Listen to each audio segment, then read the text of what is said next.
नमस्कार दोस्तों, आप कैसे हैं? आज मैं थोड़ा डिस्कस करना चाहता था कि इंडिया में जॉब का कैसा है। मतलब क्या जॉब सबको मिल जाती है, अनएम्प्लॉयमेंट क्या है। देखिए, मेरे पास करीब करीब वीक में 4 से 5 लोग अप्रोच भी करते हैं और अपने सीवी भेजते हैं कि सर हमको जॉब चाहिए, हमको इधर जॉब चेंज करनी है या किसी के पास जॉब नहीं है। कोई कोई बार तो ऐसा भी इंसिडेंस होता है कि जैसे कि अभी 10 दिन पहले मेरे पास एक बेटी का फ़ोन आया था कि सर मेरे पास मेरे पापा के लिए जॉब नहीं है और वो थोड़े शर्मा रहे कि कैसे मांगे, तो आप थोड़ा मदद कीजिए। खैर, मैं जितनी मदद कर सकता हूँ वो मदद करता हूँ और लोगों को जिस जिसको मैं जानता हूँ, जहाँ जहाँ जॉब वैकेंसी है वहाँ पे मैं मदद करता हूँ। इवन मैंने मेरे एक व्हाट्सएप ग्रुप भी बनाया है जिसको नाम है जॉब रेफरल, जिसमें लोग ज्वाइन हो सकते हैं, जिसमें काफ़ी ओनर भी है और कंसल्टेंट भी है, जॉब कंसल्टेंट, और लोग उसमें पोस्ट भी करते हैं। And it is a free, मतलब इसमें कोई चार्ज नहीं है। ये एक लोगों की जो रिक्वायरमेंट होती है उसके हिसाब से बनाई गई है और काफ़ी उसमें जॉब की पोस्टिंग भी होती है, तो कोई भी उसमें ज्वाइन कर सकता है। मैं वो लिंक ये वीडियो के नीचे मैं दे दूंगा ताकि आप भी ज्वाइन हो सकते हैं। ख़ास तो मेरा ये बोलना है कि अभी क्या है, मतलब अगर इंडिया की बात करें तो क्या अनएम्प्लॉयमेंट काफ़ी कम हुआ है।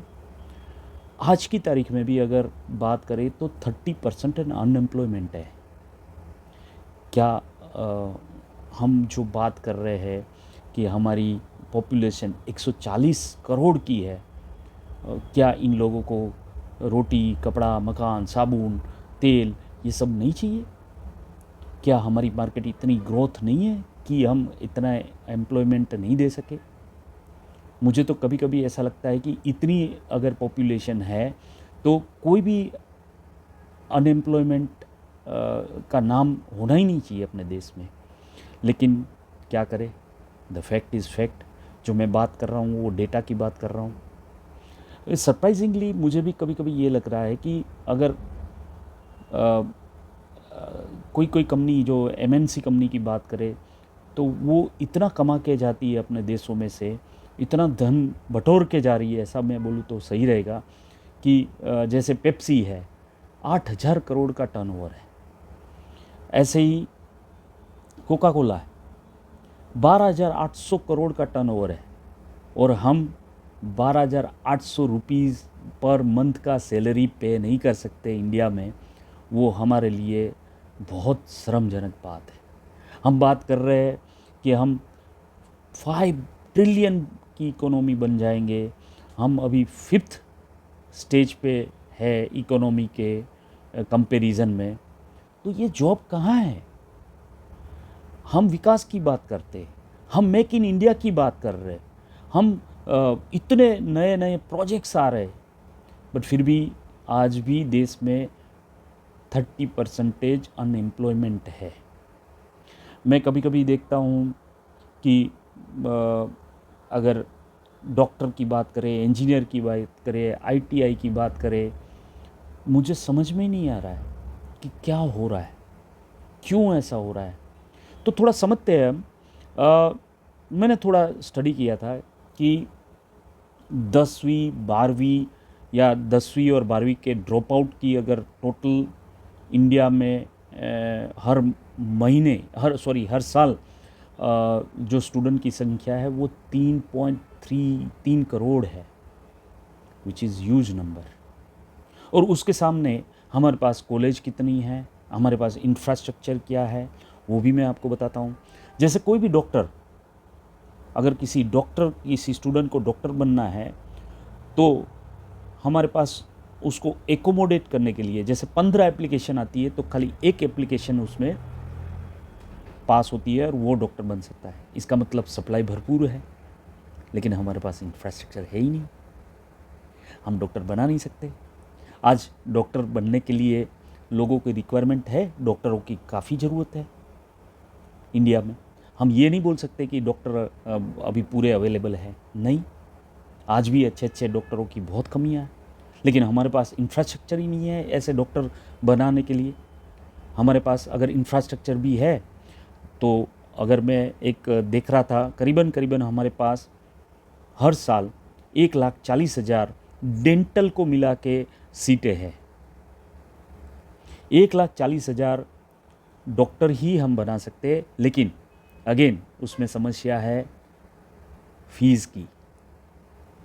1,40,000 सीटों में आधी सीट गवर्नमेंट के पास है और आधी प्राइवेट में है।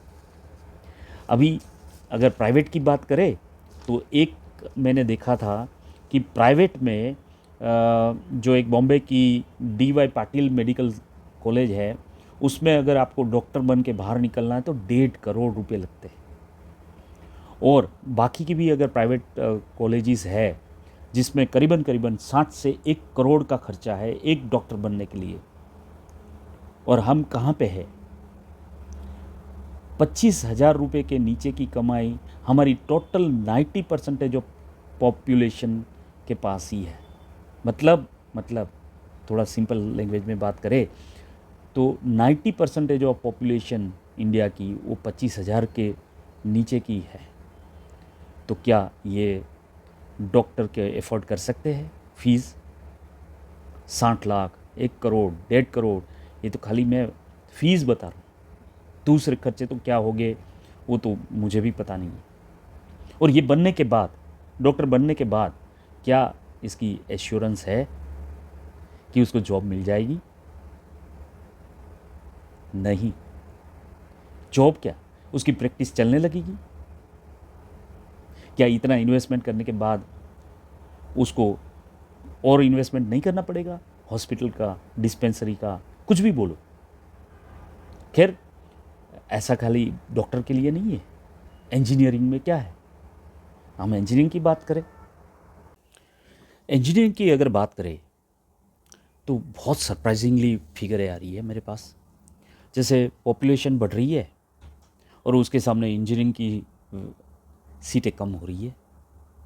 आपको सरप्राइज नहीं लग रहा है? जैसे 2017-18 में इंडिया के अंदर करीबन 15 लाख सीटें थी और आज हमारे पास 12.5 लाख सीटें हैं इंजीनियरिंग की। और उसमें भी बहुत सरप्राइज ये है कि 30 to 40% इंजीनियरिंग सीटें वैकेंट जा रही है। क्या लोगों को इंजीनियरिंग में एडमिशन नहीं चाहिए? मैं ये बात नहीं मानता हूँ। 3 करोड़ स्टूडेंट्स क्या चाहते नहीं है कि इंजीनियरिंग में पढ़ाई करें और एक इंजीनियर बने? क्यों ऐसा हो रहा है? मैं एक सिंपल बताता हूँ। इसका रीज़न एक ही है, एक तो नहीं बोल सकते, काफ़ी है। जैसे फीस, कोई भी इंजीनियर अगर प्राइवेट में अगर इंजीनियरिंग करना है तो 20 से 30 लाख है। अभी जिस जगह पे 90% पॉपुलेशन में 25,000 पर मंथ की अगर इनकम हो, वो 20 से 25 लाख पर ईयर अपने बच्चे को कैसे बढ़ा सकता है? अच्छा, खाली फीस का मैटर नहीं है यहाँ पे, क्वालिटी ऑफ एजुकेशंस मैं तो बोलूँगा कि काफ़ी ख़राब है। कुछ कुछ जगह पे तो फैकल्टी है ही नहीं, शॉर्टेज है। करीबन 40% वैकेंसी है ITI में। अब ऐसी बड़ी स्कूल या कॉलेज में इतनी वैकेंसी है तो जो छोटी वाली कॉलेजेस है या प्राइवेट दूसरी कॉलेजेस है उसकी क्या हालत होगी, आप समझ सकते हो। इंफ्रास्ट्रक्चर, कुछ रिपोर्टें तो मेरे पास ऐसी आई थी जो मैं रीड किया था कि इंफ्रास्ट्रक्चर के नाम पे कुछ रिपोर्टों में तो ऐसा बोला गया है कि इसमें 30 से 40% तो बंद ही कर देना चाहिए सीटें। तो ये आप समझ सकते हो कि क्या हालत है। गवर्नमेंट ने इसमें इंटरवेंशन का बहुत ज़रूरत है। ऐसा ही ITI में है। ITI में 25 लाख सीटें हैं, लेकिन है क्या? आज भी मैं तो बोलूँगा कि इंफ्रास्ट्रक्चर, फैकल्टी का शॉर्टेज, ये सब की वजह से लोग उसमें जा नहीं पा रहे। फीस का बड़ा इशू है। इवन एक रिपोर्ट के हिसाब से 60% इंजीनियर्स जो इंजीनियरिंग करके बाहर निकलते हैं उसको इंटर्नशिप नहीं मिलती है। 80% इंजीनियर अनएम्प्लॉयड बाहर आते हैं, उसका रिक्रूटमेंट इमीडिएटली नहीं होता है, उसको वेट करना पड़ता है। क्या रीज़न है? क्या इसका रीज़न ये है कि वो होशियार नहीं है, स्किल नहीं है? क्या वो मेहनत नहीं करना चाहते? नहीं, ये बात नहीं है। जो उसको स्किल डेवलप करनी चाहिए कॉलेजेस में, या उसके पास जो फैकल्टी उसको सिखानी चाहिए, इंफ्रास्ट्रक्चर मिलना चाहिए, वो क्या उसको मिला है? सो काफ़ी रीज़न है। मैं तो एक मेरा ही एग्जांपल दूंगा कि मैं कुछ इंटरव्यू ले रहा था एक स्टूडेंट का। मैंने एक बहुत सिंपल क्वेश्चन पूछा था कि what is a pH. Surprisingly उसने बोला कि सर मुझे 2 सेकंड दो ना। तो मैंने बोला ठीक है ले लो। वो इंटरव्यू रूम से बाहर निकला, फिर वापस आया और मुझे जवाब दिया उसने। तो मैंने उसको पूछा कि क्या करने गया था। बोला सर गूगल में मैं चेक करने गया था। तो जितनी इंटरव्यू की पैनल थी वो सब बहुत हंसने लगे कि देखो कैसे ये आज के स्टूडेंट आगे ऐसे बात कर रहे हैं। अब जैसे ये बात करें कि मेडिकल इंजीनियरिंग आईटीआई की टोटल सीटें मिला है तो करीबन करीबन 50 लाख होती है, पर उसके सामने स्टूडेंट कितने हैं? 3 करोड़।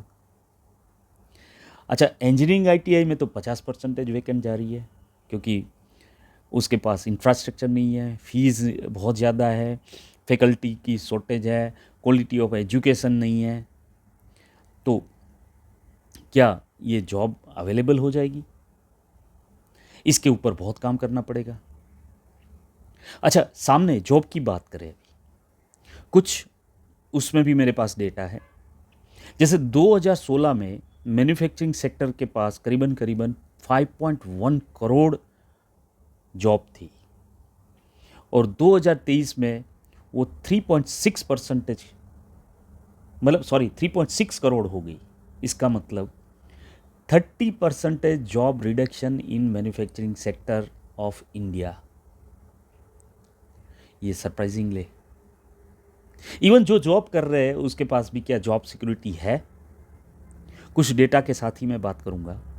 जैसे मई 2023 में 6% कॉन्ट्रैक्ट वर्कर को रिमूव कर दिया आईटी सेक्टर में। जून 2023 में 11,000 आदमी को स्टार्टअप कंपनियों ने निकाल दिया। अच्छा, अगस्त 2023 में तो सुनामी आ गया था, आप सबको पता ही होगा। करीबन करीबन 2.5 लाख लोगों को ले ऑफ हुआ था। इवन आज की तारीख में कॉलेजेस जो आईटी की है वो वरीड है क्योंकि रिक्रूटमेंट काफ़ी कम हो गई है बाई, चाहे वो इंफोसिस हो, टीसीएस हो या टेक महिंद्रा हो। क्या आपको ऐसा लग रहा है कि ग्रोथ कम हो रही है? नहीं। कहाँ ग्रोथ कम हुई है? क्या जीडीपी ग्रोथ कम है इंडिया की? नहीं। क्या ये जितनी भी बड़ी बड़ी कंपनियां हैं क्या उसका बैलेंस शीट में ग्रोथ कम है?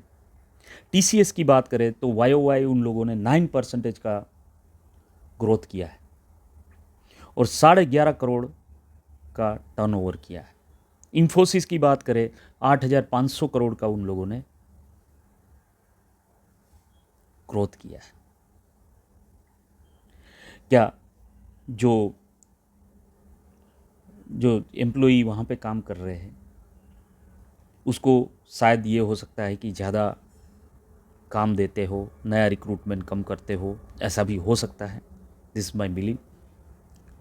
इनफैक्ट बहुत सी स्टडी में तो यही आ रही है, जो एमएनसी कंपनियां स्टडी करती है कि वर्क लॉन्गेस्ट एंड पे लेस इन इंडिया।